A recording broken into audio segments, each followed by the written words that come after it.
Magandang oras sa inyong lahat, lalo na sa ating mga masusugid na taga-subaybay mula sa Middle East, Europe, Asia at syempre ang mga gising na kabataan dito sa Pilipinas. This is #WalkWithLan. May kumakalat na balita.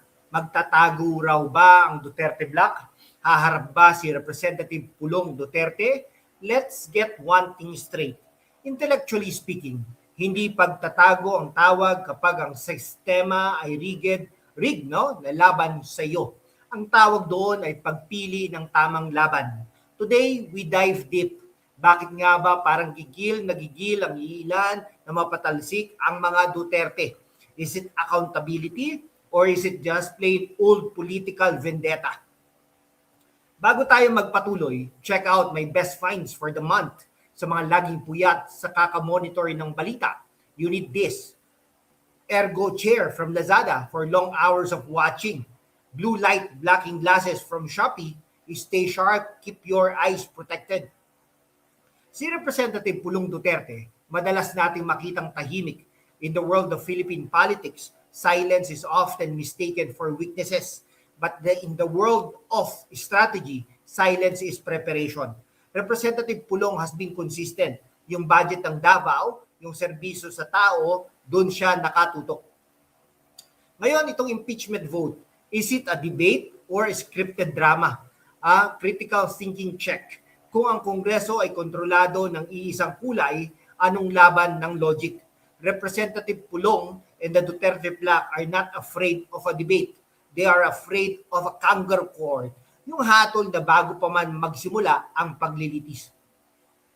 To our OFWs, bakit kayo apektado? Because you saw the progress, you saw the infrastructure, you felt the safety when you went home during the previous admin.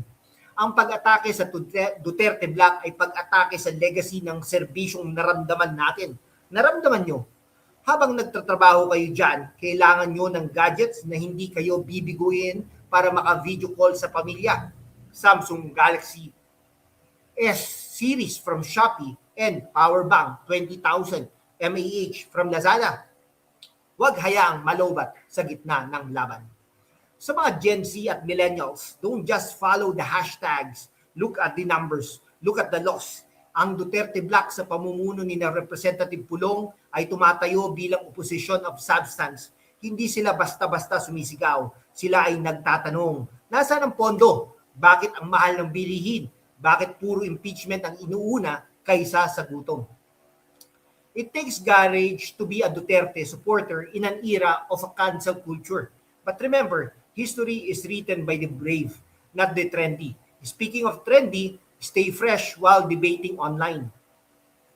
To answer the question, lalaban sila, but they will fight on their terms. Representative Pulong knows that the real impeachment vote happens in the hearts of the Filipino people, not just in the hall full of politicians. Ang Duterte Block ay hindi aatras sa debate kung ang layunin ay katotohanan. Pero kung ang layunin ay panunupil, expect them to be the shield of the masses. Sabi ng iba, bakit hindi na lang daw sumagot ng diretso sa media? Simple lang, bakit ka sasayaw sa tugtog ng kalaban kung alam mo mismong sintonado na ang orkestra?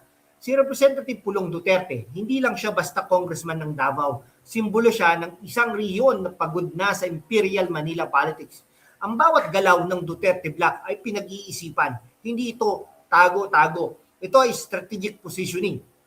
Sa batas, may tinatawag tayong due process. At kung ang prosesong iyon ay ginagamit na lang bilang sandata para sa politika, ang pananahimik ay nagiging isang forma ng protesta.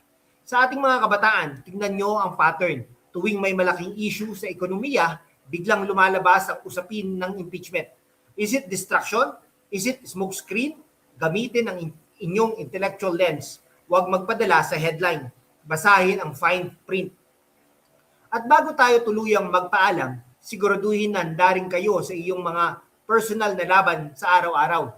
Okay, mga kaibigan, ito Nordic Minimalist Desk Lamp from Shopee para maliwanag ang pag-aaral nyo ng mga dokumento sa gabi. Mga kababayan, sa mundo kung saan ang kasinungalingan ay nangingibabaw, ang katotohanan ng unang sinisikil. Pero kasama kayo, magpapatuloy tayo sa laban, walang takot, walang kinikilingan, at laging handa para sa bayan. Sumali na sa aking YouTube channel membership sa #WalkWithLan at tulungan natin ang channel na maabot ang 100,000 subscribers. Ang inyong suporta, ang susi sa kalayaan natin para ipagpatuloy ang pagbabalita ng katotohanan.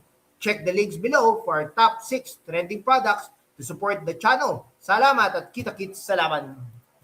Alam nyo ba, mga kababayan, habang ang media ay busy sa pagtatanong kung lalaban ba ang Duterte Black, si Representative Pulong Duterte mismo ang naglabas ng resibo sa Facebook. May binanggit siyang isang charis at ang mga Tweety birds sa Kongreso. Ano raw ang ginagawa nila? Sinasabihan daw ang mga chief of staff ng mga congressmen, sumama kayo sa impeachment vote o mawawalan kayo ng budget sa distrito ninyo. Boom! Intellectual check. Kung totoo ito, nasa ng demokrasya doon? Ang tawag doon ay coercion, hindi accountability.